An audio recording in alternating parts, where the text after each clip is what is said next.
awakening the rebirth of our born with creativity at and level. There is a part to each one of us that ends as the years goes by without accomplishing its task. This is the mental energies of creativity which each one of us is said to have been born with. The ability to bring something out of our imaginations into reality. Now, because the creative process of tapping into it is an elusive subject and one for which we receive no training in our first creative endeavors, we are most often left to our own devices, either to float and swim or to get drawn and sink.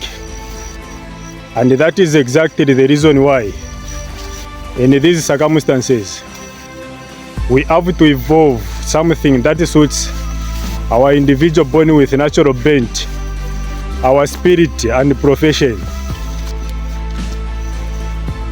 Often our neural pathways of the brain and the wiring of our brain changes as it evolves in this process, particularly with the pressure to produce results and the fear of wasting our life and mental energies away, which this process instills in us. But in the process of the great men of the past, like Leonardo da Vinci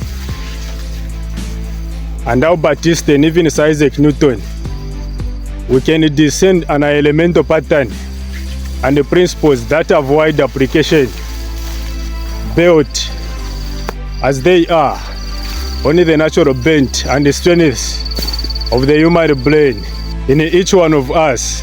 But most of us, this creativity is latent and only needs to be tapped into. Now, to do so, the first thing to understand is that it is essential to build into the creative process an initial period that is open-ended. In other words, you give yourself a period to imagine, thinking things through, dream and wonder about them. Now we do this by starting out in a loose and unfocused manner.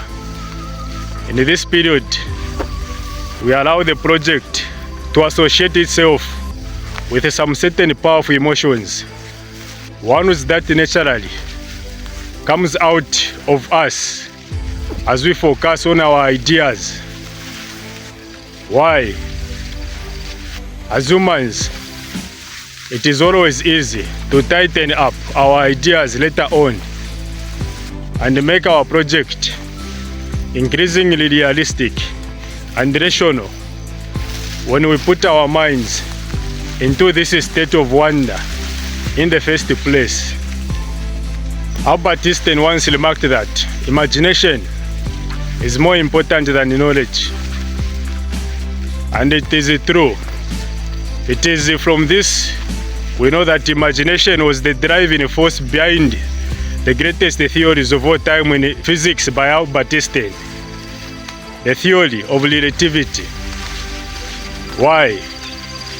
According to Albert Einstein, knowledge is limited, but imagination encircles the world. And this quote perfectly captures the power of imagination and the limitations of knowledge.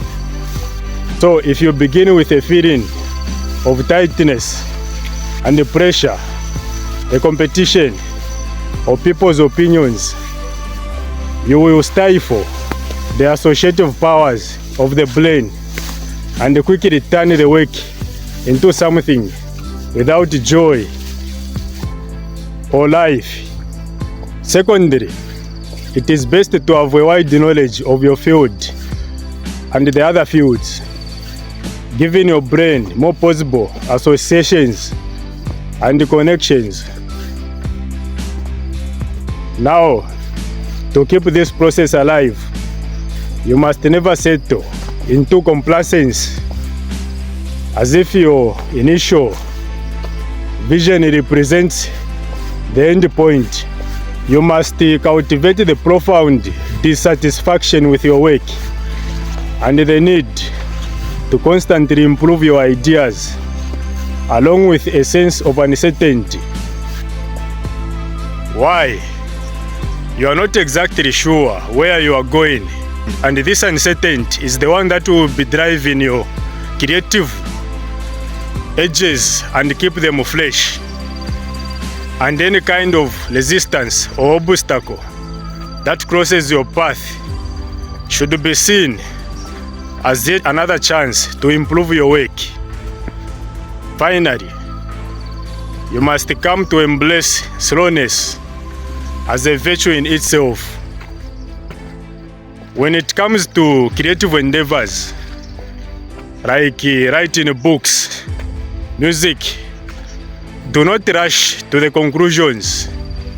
You see, comrades, time is always relative, and as humans, we always experience the impatience and develop the desire to develop what we are doing to the end.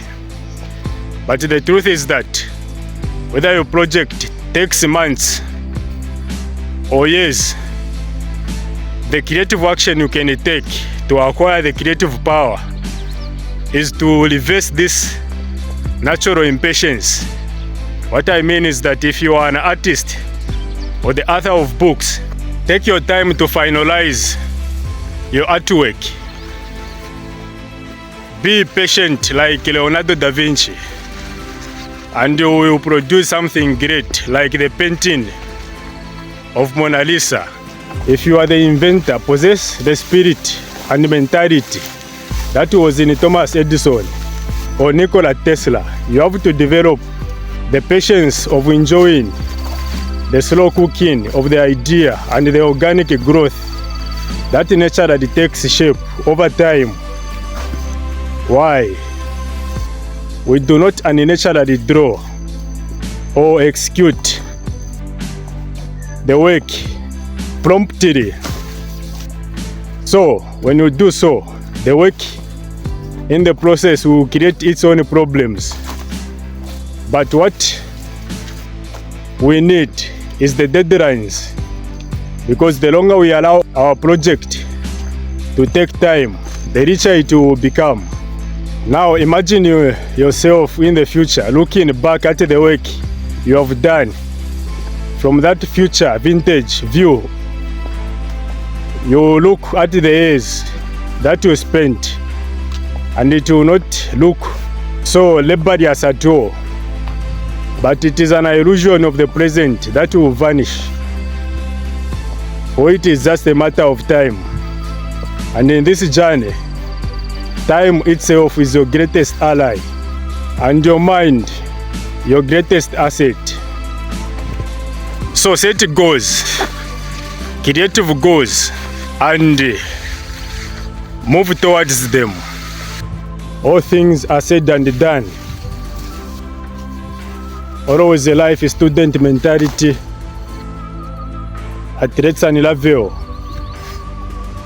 Stay driven and keep moving forward. Put God first. Remember, it's in Him we live and move and have our being. Till next time, and as always, stay blessed. Peace. Be still.